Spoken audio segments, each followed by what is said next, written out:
Hi, YouTube, internet, everyone in my life, and everyone that I love, and even people that I don't know, but I probably love you anyway. It's been a really long time since I've made a video. I'm sorry I'm a little sick, so if I sound really gross, you know, can you just roll with it for a second? Can you just?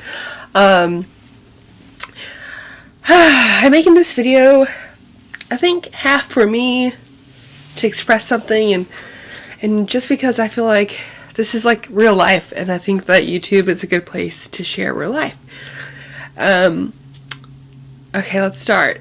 I got accepted to my dream college in high school, and I went off, and we got enough money to do that, but halfway through, I realized that I didn't want my mom to be in severe debt for me to get an education, and I'm one of the first people in my family to get a bachelor's degree from a four-year college.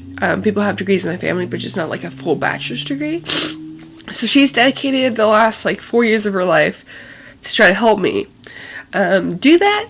I'm sorry if I tear up. I'm just gonna let it happen. And when I realized that she would be in debt, I tried to join the army, which was also one of my biggest dreams. And her goal was for me to wait till I got out of college. But I knew that if I joined the army before, I could help pay for college. And I did. And I graduated, and I can tell you right now that being an American soldier is literally the most gratifying feeling in the world. I feel like I can help people. Anyway, I graduated basic training. I got really hurt during basic training and found out that my shoulder had been dislocated about 3 times through basic training. But don't worry. Through all that pain, I soldiered on and I graduated. I am an American soldier. Unfortunately, after basic training, I went straight into AIT. I was willing to go the whole way with the pain in the shoulder. It was excruciating, and I cried myself to sleep most nights. But I pushed through that crap, and I got to AIT, and our time was elongated for 5 weeks because it was already I want to say 11-week program. But it got elongated by 5 weeks because our class was kind of small. You know, normal military procedure. But I realized that if I added 5 more weeks of stress to my shoulder, that something was really going wrong. I mean, running felt like a million hot knives were stabbing through my shoulder. So eventually, I couldn't hide it anymore, and I would be bawling while running. I would still run, and I could still make time, but I would be bawling, and so, one of my platoon sergeants finally got me to go to the hospital. Come to find out that I did a lot of damage to my shoulder, and it wasn't going to look very good. I think what the actual ortho doctor said was that it looks like I needed to be med-boarded out immediately.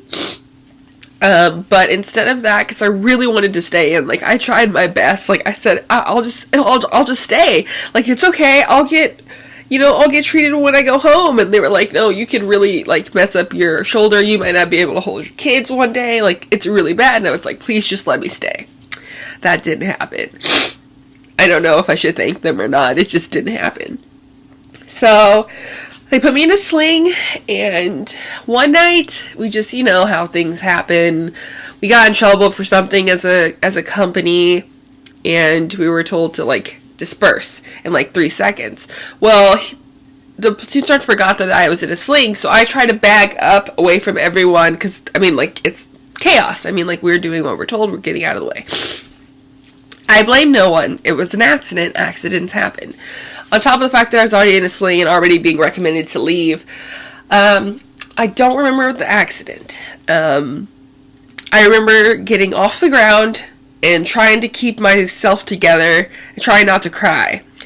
But I also remember feeling very ill. I blacked out. I can honestly say that there's gaps in my memory, and I have friends that say that I hit my head and I was nauseous, and they didn't want to take me to the emergency room in the middle of the night because it's the middle of the night on a very busy military base, and they didn't think I'd get seen right away, and they didn't know what to do, so they called in my lead platoon sergeant, and she said that it looked like it was back in and whatever. Long story short, I just got told whatever. This is significant because, come to find out, I could have gotten a brain injury that night. I suffered from, or I now just found out that I have a traumatic brain injury of the left front temporal lobe, and it's caused epileptic seizures. And just trying to go to college, mind you, so when they sent me home early from AIT, refratted me, which means I could come back if I got better. I was doing better. I was like ready to schedule shoulder surgery and get everything done. But then I started having seizures, and you can't have a shoulder surgery until 6 months after you're seizure free. Now the military is trying to kick me out because I didn't finish AIT, and it's a little bit murky. I blame no one. I'm still very proud to wear my uniform. But with my benefits on hold, it's come to the fact that I can't just afford college. And I'm one semester away. This semester, I could graduate and like get at least one of my dreams to come true, because I might not get to keep my military dreams. And that breaks my heart, because all I've ever wanted to do was join the military and help people. But nonsense. I'm going to still help people, and if I can get my surgery, I want to stay in. I don't want to leave. I want to fight. I want to help people. But right now, the only thing I can do is sit and wait to get healed, and surgery and lots of other things. Because now epilepsy, I don't know if I can even be in the military. Sorry, I'm so gross and sad. But I'm one semester away from graduating, and I can't get registered for my last semester because I can't pay $2,400 off. And my lovely friends are trying to help, but I don't have a co-signer. I'm not from a very privileged family.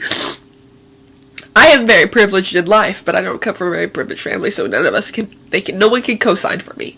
So I can't get a loan, and I'm this close. I can feel it, I believe it, and I'm this close to graduating, and I don't want to stop, and I'm not giving up hope.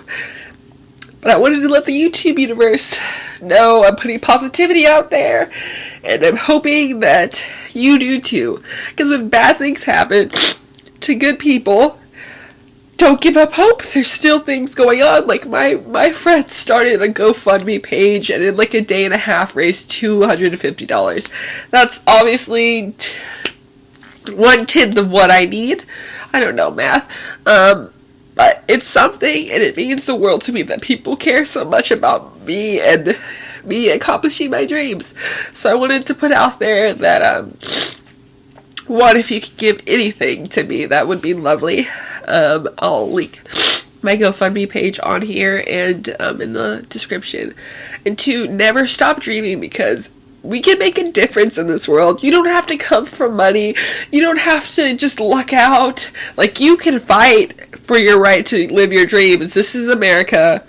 You are endowed with your creator for the pursuit of happiness. And I'm going to be happy, and I'm going to graduate.